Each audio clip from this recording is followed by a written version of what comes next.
sejam todos bem-vindos ao EPB em Voz. Esse é o nosso primeiro episódio do ano e nós aproveitamos esse momento para agradecer aos nossos patrocinadores, a Oshi Music, a Cadecil, a Metal Zone Instrumentos e o Galim Galeto. A gente agradece a vocês por incentivarem, a acreditarem na história e no compromisso da nossa Universidade Estadual da Paraíba. Bem, hoje nós estamos em um ambiente diferente. É a segunda vez que nós estamos aqui, viu? Estamos hoje aqui em Guarabira, né? No Centro de Humanidades, e temos a honra de receber uma figura multifacetada. Ele é várias coisas ao mesmo tempo, né? Ele é jurista, ele é escritor, colunista, desembargador, eu vou dizer músico, Compositor. Músico, né? Compositor. Então, assim, por isso que esse nome multifacetado. Estamos aqui com o desembargador, o doutor Naldo Rocha de Queiroga. Muito obrigada pela disponibilidade, né? Por ter colocado um tempinho aí na agenda do senhor para conversar com a gente hoje sobre o lançamento do seu mais novo livro, que é a obra de Luiz Gonzaga e o Direito. Eu, particularmente, estou, assim, ansiosa e bem entusiasmada com essa nossa conversa de hoje. Então, desembargador, seja muito bem-vindo, bom dia. O microfone é do senhor, se apresente aí um pouquinho, fala um pouquinho desse seu multifacetado de tarefas, para a gente começar a falar aqui dessa obra-prima, que eu estou bem ansiosa para saber um pouquinho mais sobre ele. Que relação tem esse livro com a Universidade Estadual da Paraíba, né? Que relação? Por que a gente está fazendo um podcast, um projeto de extensão da Universidade Estadual com o nosso desembargador? Fica à vontade. Pois não, um bom dia a todos, né? Eu estive aqui em agosto de 2024, a convite da professora Sônia, dentro desse projeto que você acaba de mencionar. Foi um desafio que me foi apresentado naquela ocasião, em maio de 2024, para poder estar aqui e fazer uma palestra sobre a obra de Luiz Gonzaga e sua relação com o direito, com ramos do direito. E aquilo ali eu nunca, naquele momento, acendeu uma luz, porque eu jamais tinha pensado esse link, a existência desse link. Mas a professora Sônia e todo o pessoal engajado naquele projeto me trouxe essa oportunidade e esse desafio. Eu relutei um pouco, mas diante da atividade nossa, que é muito grande, para poder montar, mas ela, inclusive, ela me possibilitou a menção de algumas canções dentro do acervo da obra de Luiz Gonzaga que pudessem, aí, na visão dela, ela tinha a ideia de que tinha uma ligação com o direito. E aí eu construí esse caminho. Estivemos aqui em agosto de 2024, numa tarde de sexta-feira. Eu até fiquei apreensivo, eu digo, numa sexta-feira à tarde, para você concentrar aluno, para assistir essa palestra é meio difícil. Mas fui surpreendido com uma grata surpresa. O auditório estava lotado, eles conseguiram, ela conseguiu um sanfoneiro que interagiu na palestra comigo, e foi bem interessante, e dali nasceu justamente a ideia que hoje se transforma em realidade, que é o livro, a obra de Luiz Gonzaga e o Direito. O primeiro livro que eu fiz, em referência a esse mundo gonzaguiano, foi em 2012, no centenário de Luiz Gonzaga. Eu escrevi o Baião em Crônicas, fazendo uma trajetória de Luiz Gonzaga desde o nascimento até o pós-morte dele. E de lá para cá, eu tenho trabalhado a construção de alguns livros dentro dessa temática, mas nunca tinha conseguido terminar e não consegui ainda. Mas graças a Deus a UEPB me deu esse presente aqui em Guarabira, de permitir que esta obra viesse à tona e possibilitasse assim que hoje eu acredito que tem mais de 60 livros sobre a obra de Luiz Gonzaga, muito mais, que ele pudesse assim, integrar esse acervo cultural, em termos literários, da obra de Luiz Gonzaga. E eu agradeço justamente ao EPB, à professora Sônia, ao professor Leonardo e toda a sua equipe que estiveram aqui naquele projeto, que tanto me instigaram e que proporcionaram agora esse momento de realizar o sonho de trazer o livro à Guarabira, começando por aqui o lançamento. Que coisa boa. Vou contextualizar um pouquinho para vocês a história do projeto, né? O projeto era coordenado pela professora Kilma Gundim, que se afastou para uma capacitação e pediu à colega, a professora Sônia, para dar andamento ao projeto, né? E de forma voluntária e muito empática, a professora Sônia aceita, né, o convite de ficar no lugar da professora Kilma até que ela voltasse da sua capacitação, que a professora Kilma já está aqui conosco de volta, não é?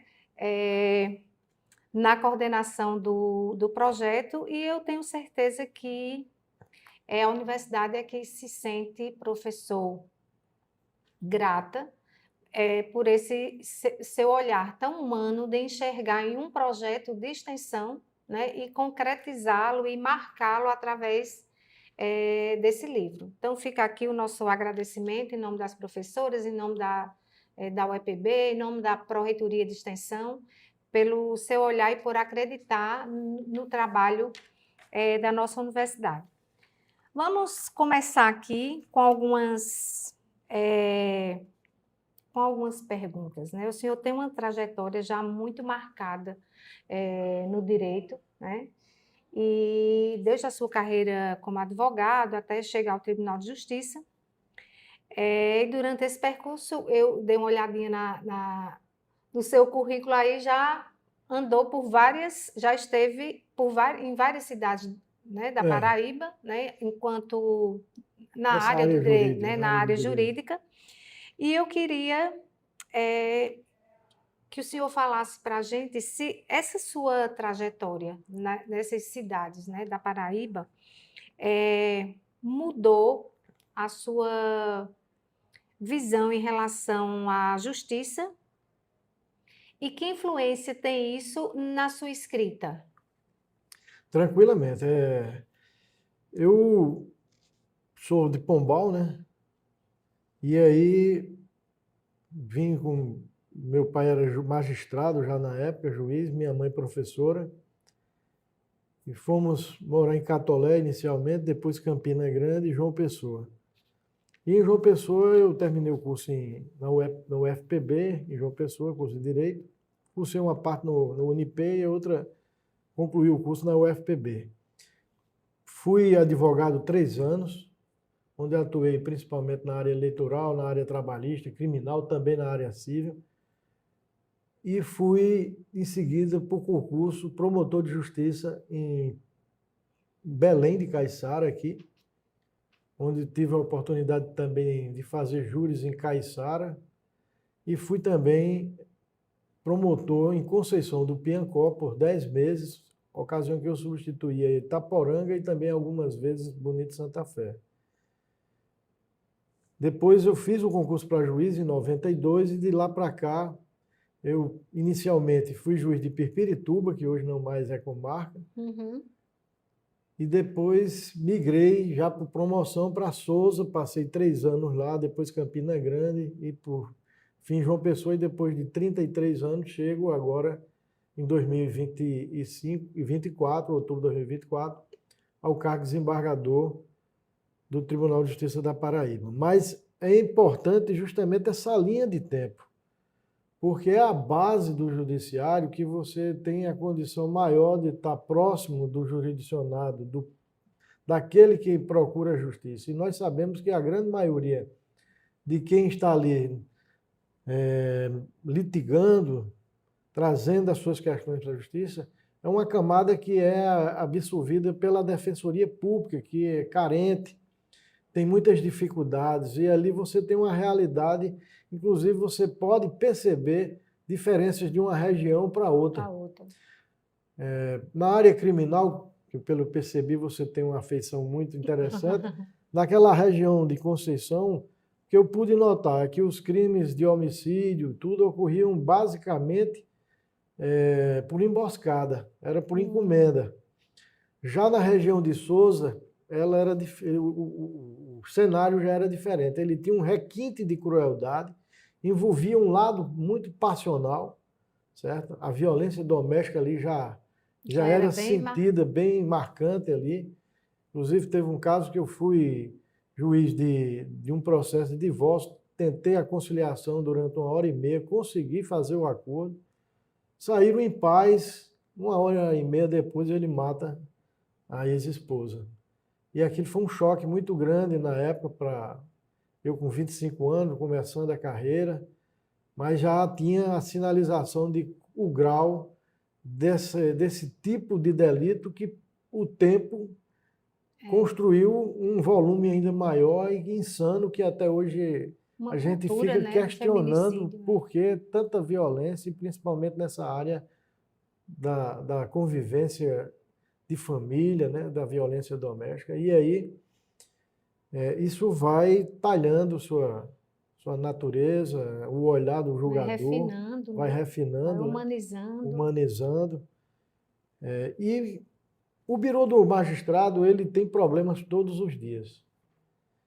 E isso fez com que o meu lado de escritor pudesse, muitas vezes, olhando a situação ali, colocar textos com base naquelas situações sem identificar as partes, mas construindo determinadas situações que estão em livros, mas também voltar o meu olhar de julgador para um toque mais humano, tentar justamente buscar um apaziguamento, uma conciliação das partes. Eu acho que esse lado literário, ele contribui também com o aspecto de julgador, porque eles se entrelaçam e há uma influência de certa forma. Com certeza. Vamos lá. O livro, a obra de Luiz Gonzaga e o Direito, eu não li o livro, mas estou bem ansiosa para ler. Mas, independente disso, o senhor acha que, dentro do relato que o senhor falou agora como escritor, o senhor reconhece que a escrita, a forma como o senhor escreve, humaniza o direito, dá leveza ao direito? Exatamente. Luiz Gonzaga, ele é conhecido por cantar o sertão, né?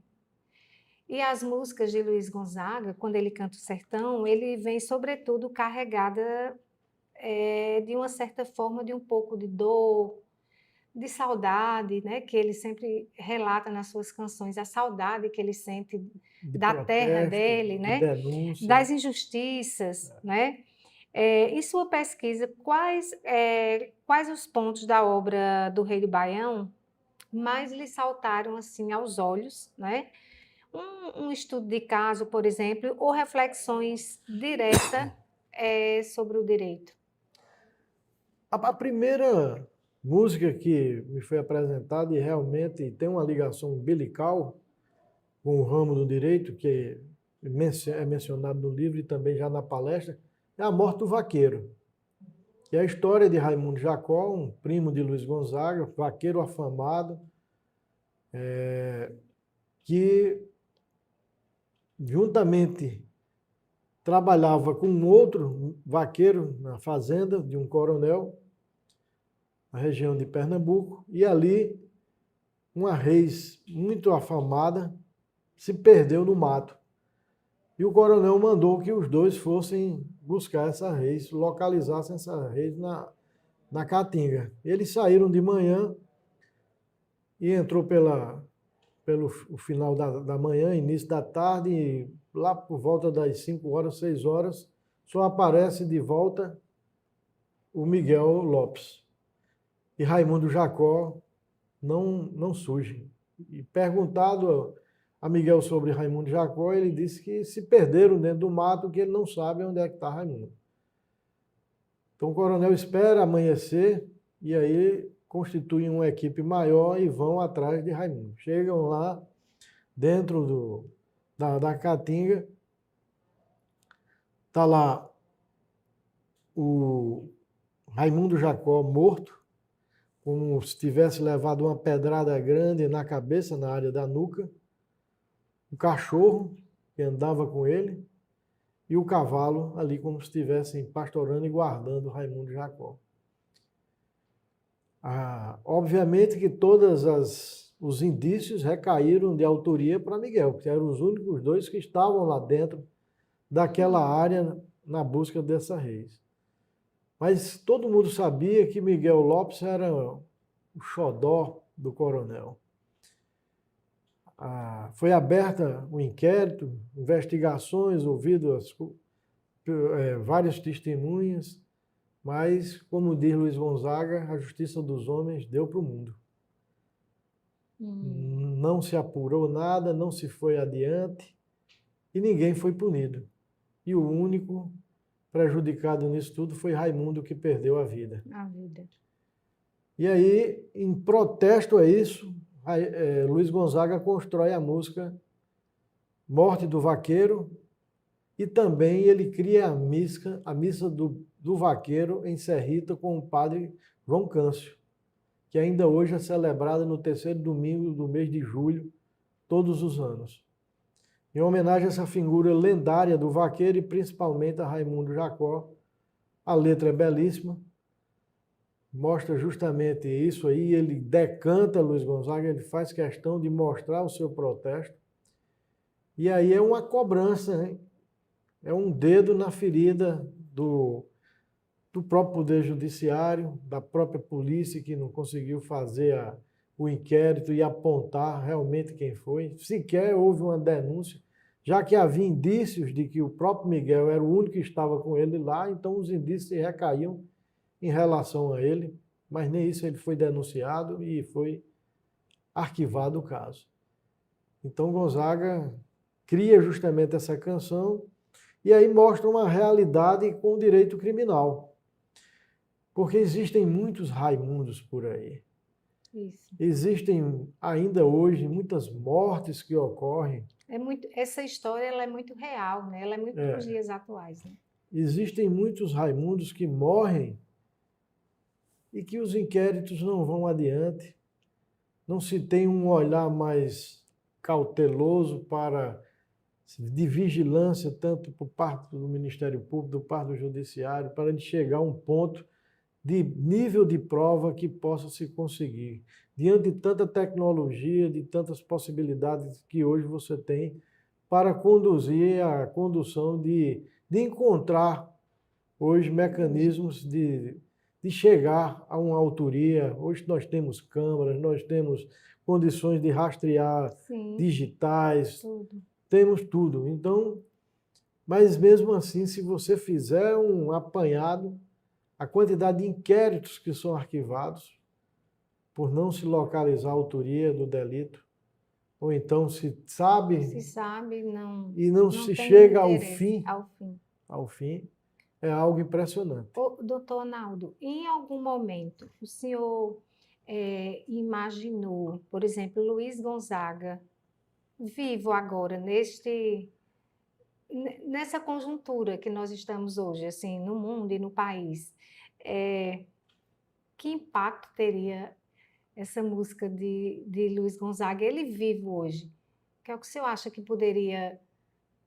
Vamos imaginar que Luiz Gonzaga estivesse... ele já faleceu há 37 anos, né? Vamos imaginar que ele fosse um cantor agora da época, cantando essas mesmas mazelas, né? Que continua aí. E tem muitas músicas hoje que eu acho que se ele cantasse hoje, ele seria até morto, porque ele tocou em muitas feridas, muitas feridas, é isso mesmo. Muitas feridas. Você tem Vozes da Seca, que tem inclusive aqui no livro, que é uma canção de protesto expresso. Isso, era até essa próxima pergunta, que seria em relação à Voz da Seca e Asa Branca, né? E Asa Branca. Então, Voz da Seca é de Zé Dantas, ele faz uma denúncia velada,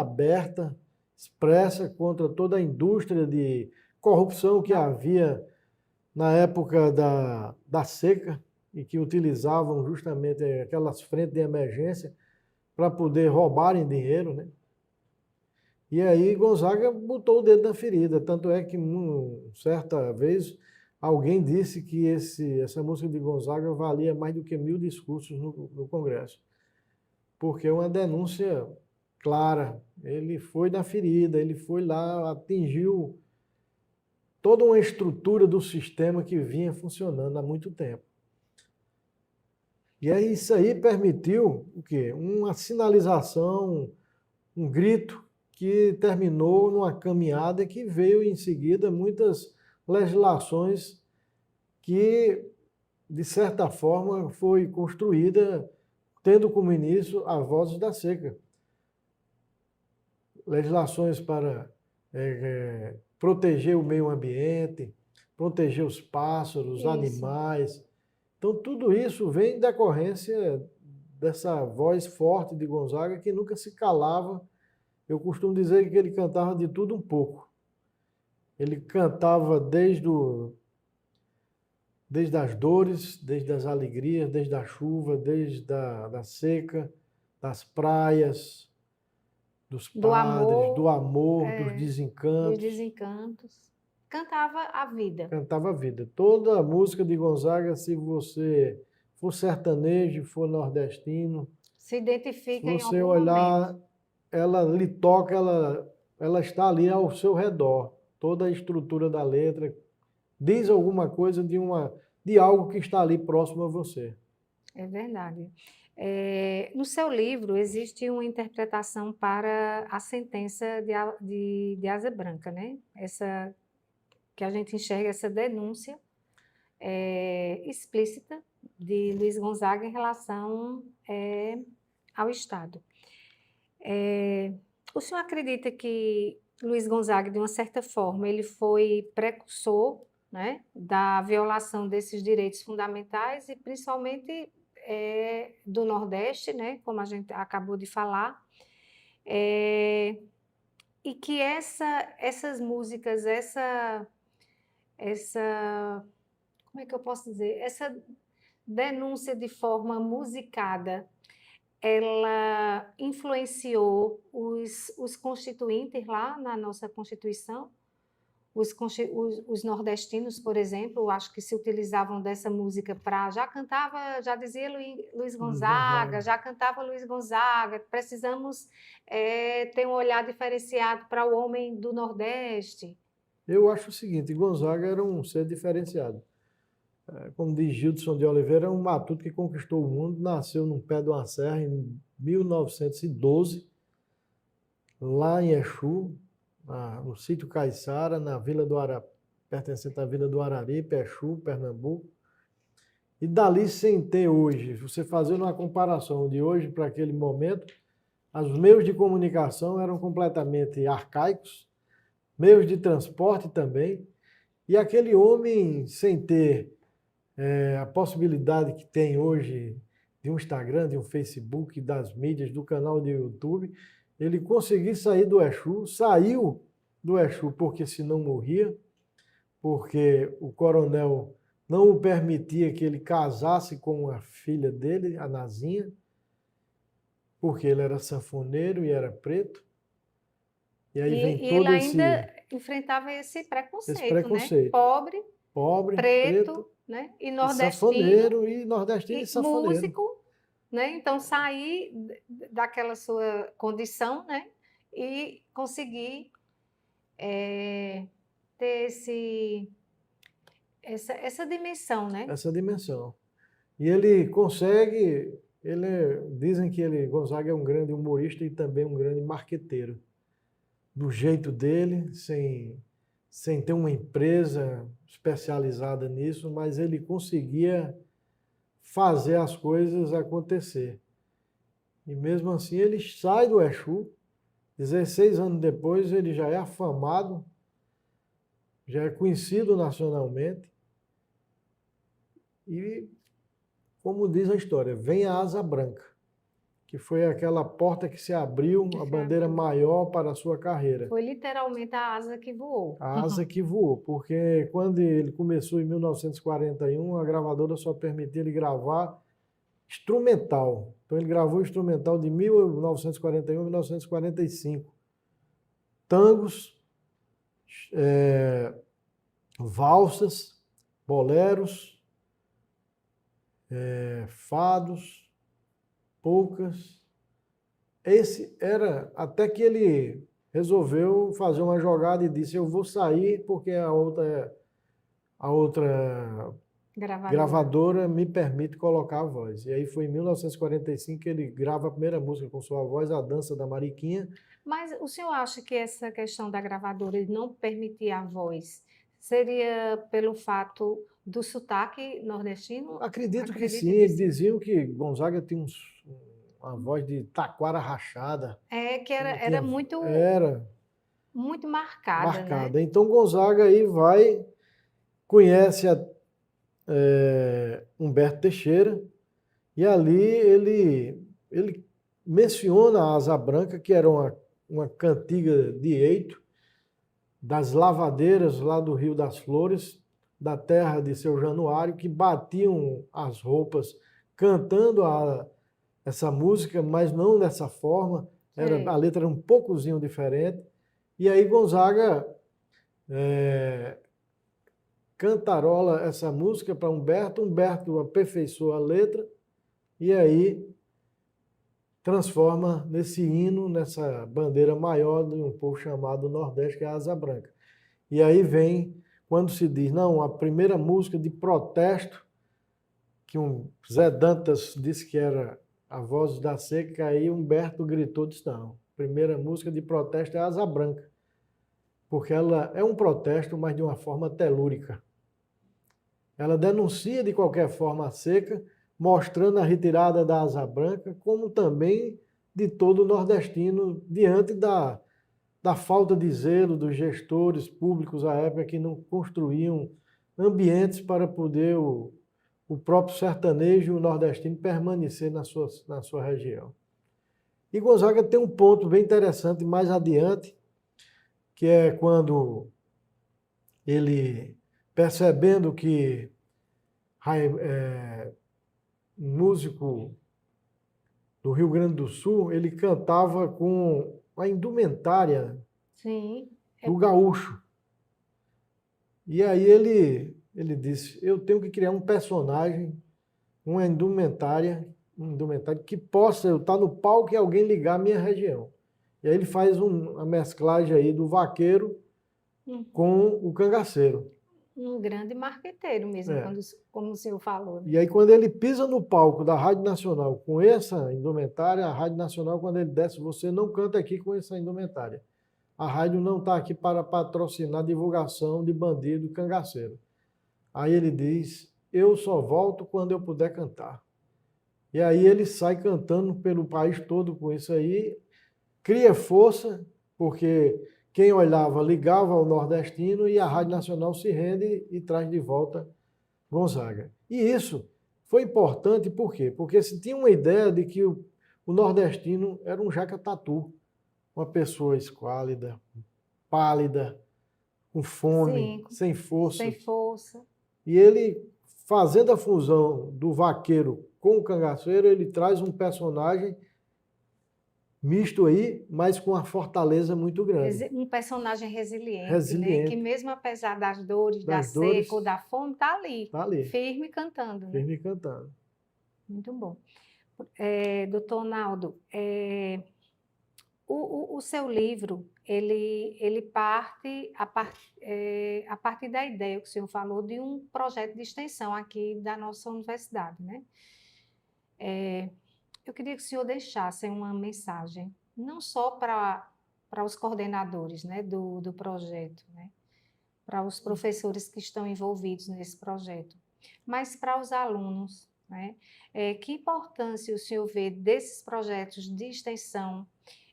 Vamos falar especificamente desse projeto, né, que trata sobre o direito e a música, que, ao meu ver, como a gente estava falando anteriormente, é algo que humaniza, né, o É direito, verdade. considerando que o direito é muito duro, porque trata de leis, né? Já dizia o apóstolo Paulo que a letra mata e o espírito vivifica.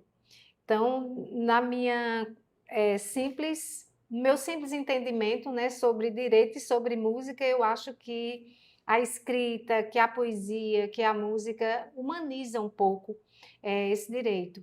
Eu queria que o senhor falasse um pouquinho sobre Eu isso. acho importantíssimo isso, porque justamente nessa seara acadêmica que deve permanecer esse espírito de mostrar esses elos e a possibilidade de que isso, a música, a- alguns livros, alguns textos se comunicam com a profissão de cada um, com o dia a dia de cada um e pode assim transformar aquele ser humano numa pessoa mais suave, paciente e que possa estender uma solidariedade maior ao seu irmão. Eu vejo com uma preocupação muito grande você quando escuta as músicas de Luiz Gonzaga, você tem história. Você, Sim, você tem história nas canções. Mas quando você dizem hoje aí o forró que tem por aí, que não é forró, porque forró só existe um, sim. que existe aí um plástico doentio que leva um som e o som De não a péssima qualidade. ciência já demonstrou isso que o som influencia o Sim. comportamento humano. Se você escuta uma canção suave, uma mensagem positiva, uma lição de vida dentro da canção, você tem a possibilidade de seu espírito captar tudo aquilo e ter um norte. E lembrando que isso é científico, a gente não está com achismo aqui, Não. não. Isso Aí é você concentra comprovado. hoje uma multidão de jovens numa praça com dinheiro público para poder haver uma bebedeira, uso de drogas e uma música que só traz incentiva a bebedeira, a desvalorização da mulher, a violência, e isso se reflete no dia a dia da sociedade. Não é à toa que o comportamento vem sendo aí constatado de tanta violência. É diante dessas músicas que andam por aí. A música consegue penetrar no ouvido, invadir a alma e aí transforma você. Não me diga isso que não é, é. Isso é verdade. Então eu acho que a música brasileira, não só a música brasileira, mas também muitas canções internacionais hoje, que há um, eu não tenho nada contra funk, nem contra, mas é preciso que seja visto esses aspectos, porque tem todo um contexto que tem que ser analisado. Se você coloca um Geraldo Azevedo tocando, com aquelas suas letras, canções, você coloca um Alceu Valença, você coloca um Marcel Melo, um Flávio José, Que são que são poesias poesias, e cantadas. não venha me dizer que o forró não tem público, e tem público. O que Tem. existe por trás de tudo isso O São João que mostra deve que ser tem, né? desvendado. O São João mostra esse evento que houve recentemente, duas vezes já em João Pessoa, no verão, forró verão, onde só tem pé de serra, o forró raiz, o forró verdadeiro, o forró mesmo, E e com é tudo público, lotado, e né? com público. E Com fora público. do momento junino. E com público. Inclusive concorrendo com grandes festas, né? É, porque você veja, quem mora em São Paulo, no Rio Grande do Sul, e que vem ao São João, ele quer ouvir a música regional daqui. É. Quando eu saio daqui para o Sul, eu vou querer conhecer A a cultura, cultura de lá. Se eu vou à Argentina, eu quero ouvir o tango. Se eu vou a Portugal, eu quero ouvir o fado. Eu quero conhecer a cultura de lá. Então, muitas vezes, o turista chega aqui e encontra uma outra realidade. Nas bases ali, os trio pé de serra sendo explorados, com cachês baixíssimos e grandes atrações que não têm conexão nenhuma com a festa, no palco principal, com a cultura com a cultura. nordestina. É, Bem, eu acho que a nossa conversa está chegando ao fim, infelizmente, mas eu acho que deu para a gente mostrar aqui para as pessoas, né, a grandeza dessa obra. Onde é que as pessoas podem adquirir, doutor Ronaldo? Eu até agora estou lançando, vou lançar aqui, vou lançar em João Pessoa, depois eu vou descer para o Sertão, vou lançar em Campina no mês de São João. Aí, Que bom. posteriormente, esses lançamentos aí eu vou colocar nas livrarias para vender até no Amazon, para poder Ah, isso é muito facilitar. interessante. Eu tenho certeza que todo mundo está aí ansioso para ler aí a obra de Luiz Gonzaga e o A Direito. Paraíba, primeiro lançamento é aqui. Eu já lancei em Exu, em dezembro, na festa de Luiz Gonzaga. Olha aí que privilégio, E as aí, nossas professoras, aqui professora nós estamos Kilma e lançando, professora Sônia, né? iniciando a caminhada do lançamento na Paraíba. Que coisa boa. Então, o lançamento aqui, fruto, né? Fruto, eu posso dizer o fruto de um projeto de extensão ou foi a partir da ideia de um Não, projeto eu de acho que extensão, não é, foi doutor Naldo? fruto do projeto de extensão mesmo.